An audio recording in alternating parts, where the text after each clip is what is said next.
আমি তোমাকে সতর্ক করছি, একজন গায়রে মাহরাম নারীকে নিয়ে তোমার ভাবনা কল্পনা, তার সাথে তোমার কথাবার্তা, তোমার অনলাইন চ্যাট, তোমার দেখা সাক্ষাৎ, তোমার অনুভূতি বিনিময়, তোমার ভালোবাসার নোংরা সম্পর্ক, সব কিছুই তোমার অন্তরকে কেবল কালো ও কুলুষিত করবে।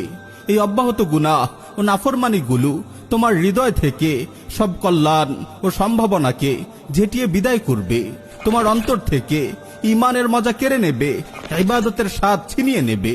তোমার হৃদয়ে মুনাফিকের চাষ করবে, তোমাকে তোমার দয়াময় রবের রহমত থেকে বহু দূর নিয়ে যাবে।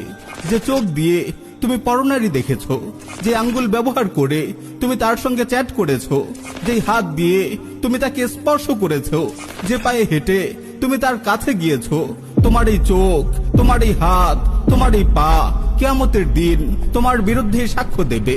হাসরের ময়দানে আল্লাহ রাব্বুল আলামিন যখন বলবেন, আল ইয়াউমা নাখতিমু আলা আফওয়াহিহিম ওয়া তুকাল্লিমুনা আইদিহিম ওয়া তাশহাদু আরজুলুহুম বিমা কানু ইয়াকসিবুন, আজ আমি তাদের মুখে মোহর মেরে দেব, তাদের হাত আমার সঙ্গে কথা বলবে এবং তাদের পা তাদের কৃতকর্মের সাক্ষ্য দেবে।